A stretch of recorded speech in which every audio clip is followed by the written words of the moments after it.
Coco Gauff recently shared that Chinese fans treat her better than anywhere else in the world, welcoming her with thoughtful, personalized gifts that show they genuinely pay attention to who she is and what she loves.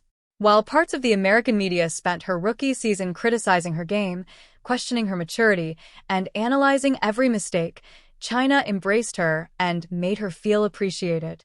The contrast is striking, and it's probably frustrating for her critics to hear. Before going further, it really raises a question. Why does Coco have to travel halfway across the world to receive the respect and admiration she deserves? Let's focus on what she actually said, because the details matter.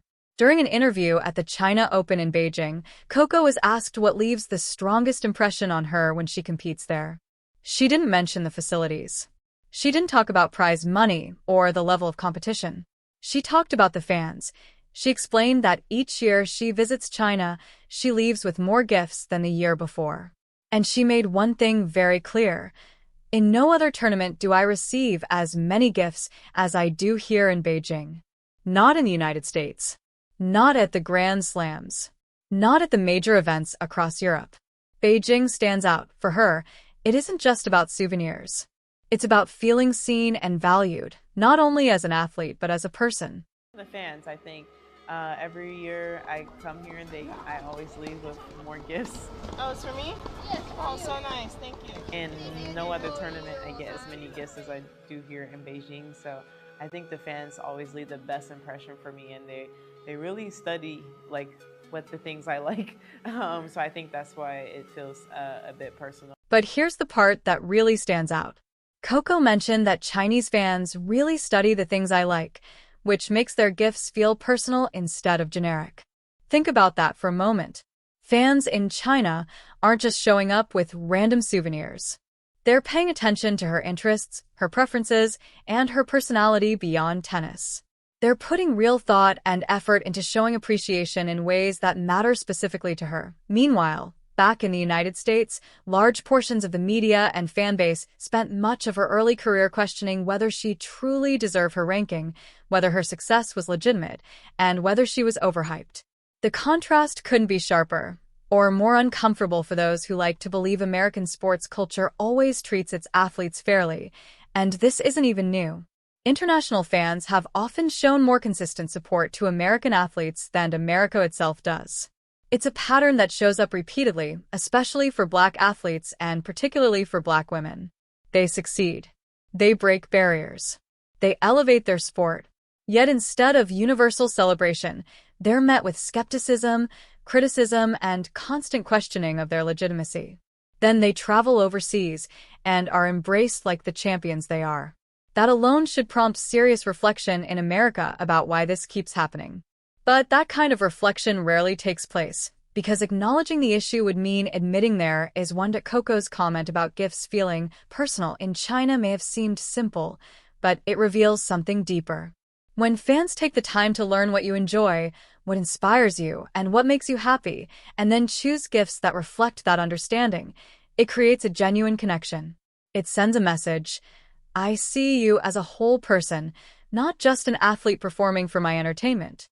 That kind of recognition goes far beyond the material value of any gift, and the fact that Coco feels that connection most strongly in China rather than in her home country is honestly disheartening. While Chinese fans were learning about her interests to give her thoughtful, meaningful gifts, American tennis media was publishing think pieces questioning whether she could handle the pressure of being highly ranked. Comment sections filled up with doubts about her mental toughness after every loss. Social media turned each match into a debate about whether she deserved to be mentioned alongside tennis legends. She was only 19 or 20 years old, achieving milestones many players never reach in an entire career. Yet instead of widespread celebration, large segments of American tennis culture responded with scrutiny and criticism. What Coco experiences in China isn't just about gifts, though those gifts symbolize something important. It's about respect. Chinese fans aren't constantly asking whether she's earned her place. They're not comparing her to others in ways designed to diminish her accomplishments. They're not treating every match as a test she must pass to prove she belongs. They're simply appreciating her excellence and expressing that appreciation in thoughtful, personal ways. That's what athletes deserve. And it's remarkable and a little troubling that she has to travel across the world to consistently receive it. I've only seen like sightings like this on TV and movies. I don't know, it's really cool to be here in person. Yeah, it smells good. I don't usually like tea, but I usually like a lot of sugar in it, I finished mine fast. I really liked it. I'm the hostess now. Want some tea, Maria? I already have a full cup, but so good.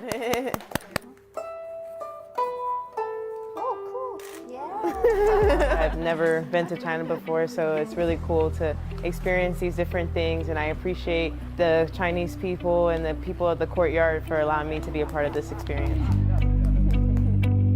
Now, some people will inevitably respond by saying, well, Chinese fans are just really enthusiastic about tennis, or Asian fans are known for giving celebrities gifts. And sure, cultural context matters.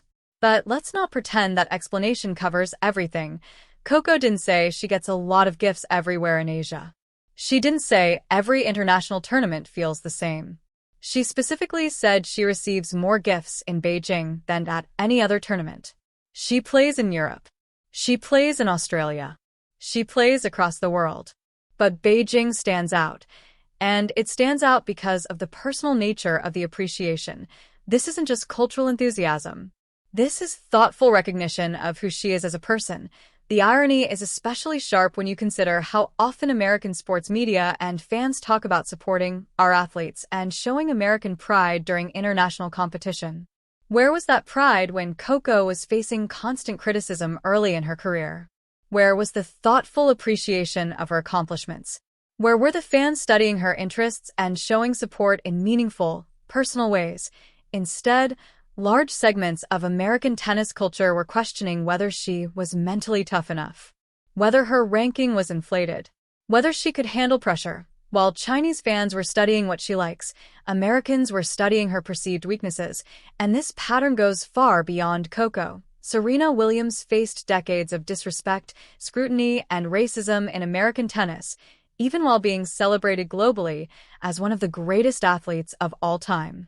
Naomi Osaka, raised partially in America while representing Japan, endured harsh media treatment that contributed to serious mental health struggles.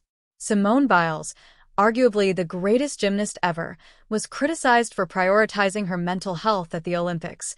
The pattern is hard to ignore. Black women athletes achieve extraordinary success. America responds with skepticism and criticism. International fans respond with appreciation.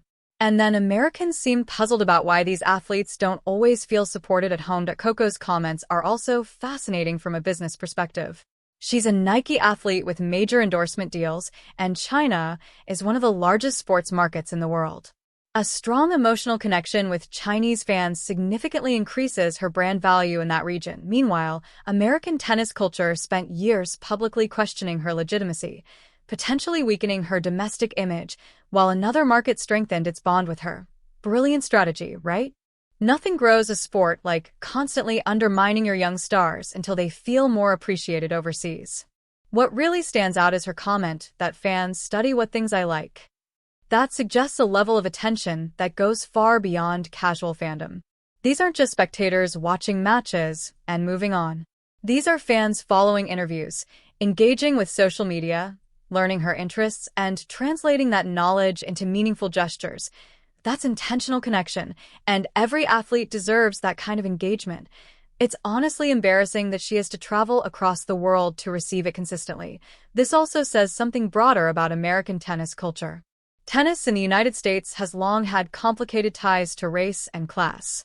Historically associated with wealth, privilege, and predominantly white participation, the sport hasn't always handled change gracefully. When players like the Williams sisters and now Coco Gauff dominate at the highest levels, they challenge long-standing assumptions and biases.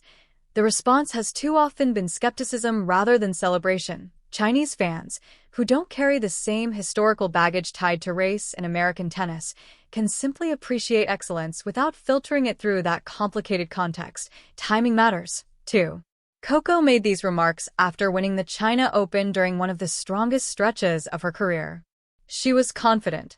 She was thriving. And when asked what stood out most, she talked about feeling appreciated and valued by Chinese fans in ways she doesn't experience elsewhere. That's not a throwaway line. That's revealing. It suggests that the constant criticism she faced wasn't constructive analysis, it was negativity. And she found more consistent support in China than from significant portions of her own country's tennis culture. That's not a flattering reflection on American sports media. There's also a larger global shift happening. Today's athletes are global brands. They can choose where to build their presence, which markets to prioritize, and where to invest their energy. If Coco feels more supported in China than in America, that will naturally influence those decisions. The assumption that American athletes will automatically prioritize American audiences, regardless of how they're treated, is outdated. Respect shapes loyalty. The personal nature of the gifts also highlights something deeper: recognition of her humanity. She's not just a tennis machine. She's a person with interests, preferences, and a personality.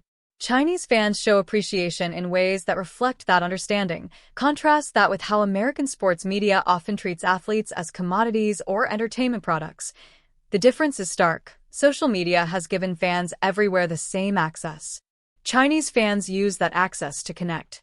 Some American fans use it to criticize and tear down. The tools are identical. The choices are different. Coco also mentioned that this pattern grows stronger every year she returns to Beijing. That consistency matters.